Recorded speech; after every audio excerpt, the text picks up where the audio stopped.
Thank you very much, please. And thank you all for being here as we take historic action to deliver a future of safety and security for Americans of every race, religion, color, and creed. We're joined today by law enforcement professionals and community leaders.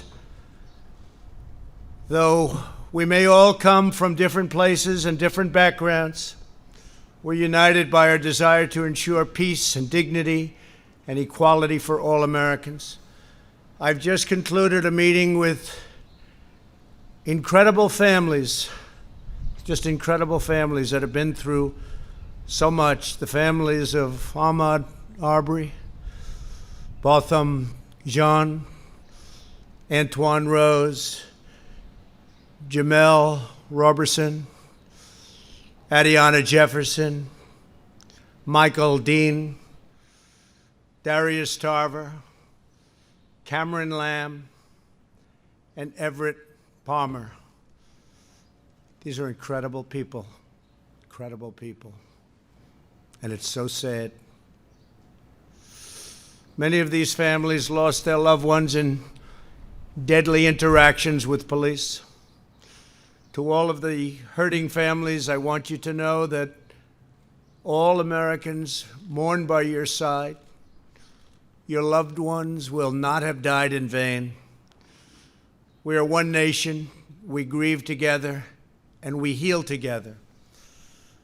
I can never imagine your pain or the depth of your anguish, but I can promise to fight for justice for all of our people. And I gave a commitment to all of those families today with Senator Tim Scott and Attorney General Bill Barr. We are going to pursue what we said. We will be pursuing it, and we will be pursuing it strongly, Tim, right? Okay. Today is about pursuing common sense and fighting for a cause like we seldom get the chance to fight for. We have to find common ground. But I strongly oppose the radical and dangerous efforts to defend, dismantle, and dissolve our police departments, especially now when we've achieved the lowest recorded crime rates in recent history. Americans know the truth. Without police, there is chaos. Without law, there is anarchy. And without safety, there is catastrophe. We need leaders at every level of government who have the moral clarity to state these obvious facts. Americans believe we must support the brave men and women in blue who police our streets and keep us safe. Americans also believe we must improve accountability, increase transparency, and invest more resources in police training, recruiting, and community engagement. Reducing crime and raising standards are not opposite goals. They are not mutually exclusive. They work together. They all work together. That is why today I'm signing an executive order encouraging police departments nationwide to adopt the highest professional standards to serve their communities. These standards will be as high and as strong as there is on earth. The vast majority of police officers are selfless and courageous public servants. They are great men and women. When others run away from danger, police run straight into harm's way, often putting their lives at stake to protect someone who they don't know or never even met. There will be no more looting or arson, and the penalty will be very grave for those who get caught. Violence and destruction will not be tolerated. We cannot do that.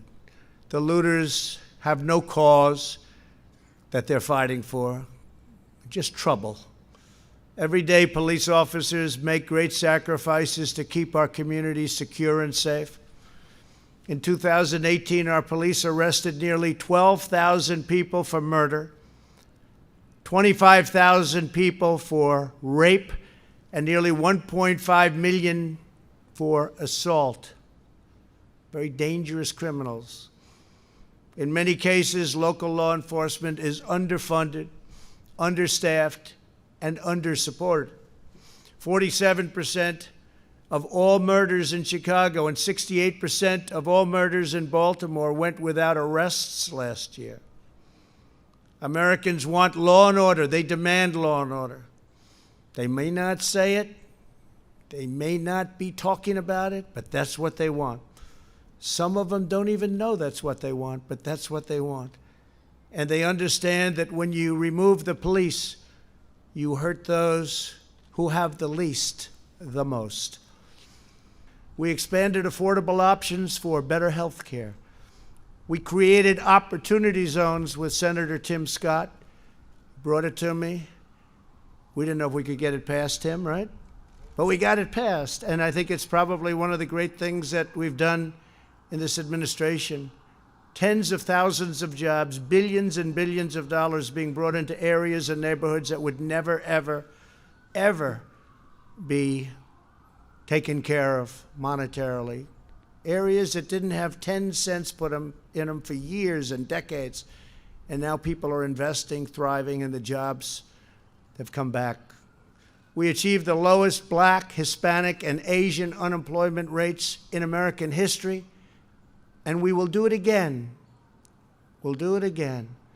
We're fighting for school choice, which really is the civil rights of all time in this country. Frankly, school choice is the civil rights statement of the year, of the decade, and probably beyond, because all children have to have access to quality education.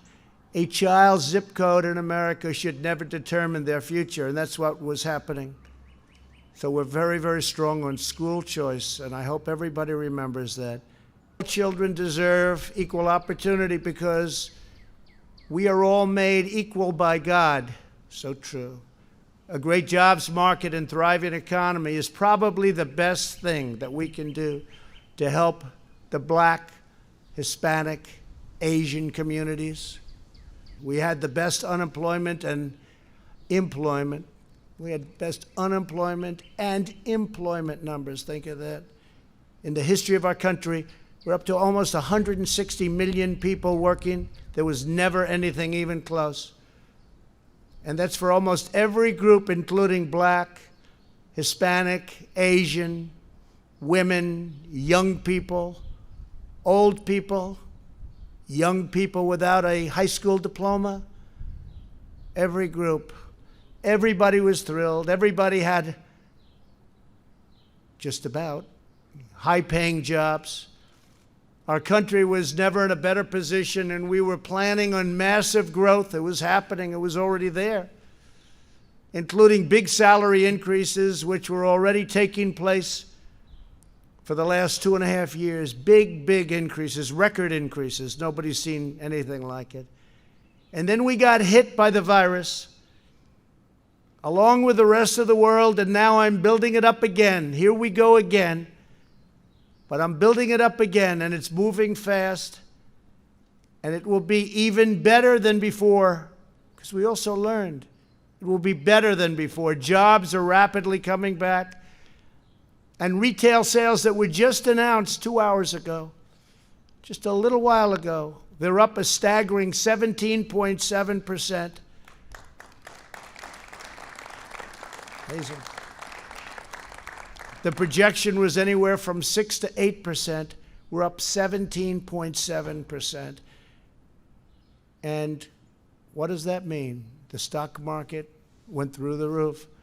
These good numbers, they drove it up to a level that we're almost at the same level. Hard to believe. We're getting very close to the level we were before the pandemic and before all of the things that you've seen happened.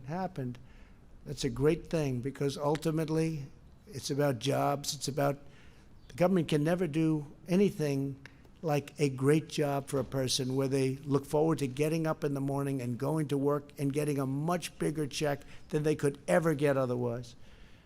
Today and over the last 60 days, we've had one of the biggest stock market increases in the history of the stock markets. And 2 weeks ago, the 50-day increase was the single biggest. Unless my formula is tampered with, we will soon be in a stronger position than we were before the plague came in from China. When the numbers reach the point that I know they will, there will again be a great unity and a great spirit in our country.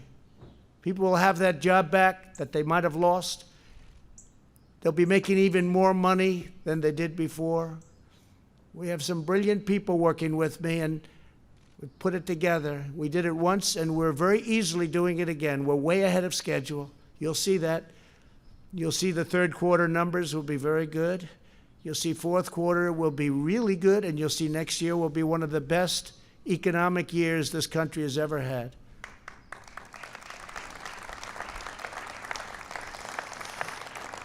And it's all happening very quickly, way ahead of schedule, and I think you'll see that. People can't even believe what they're looking at.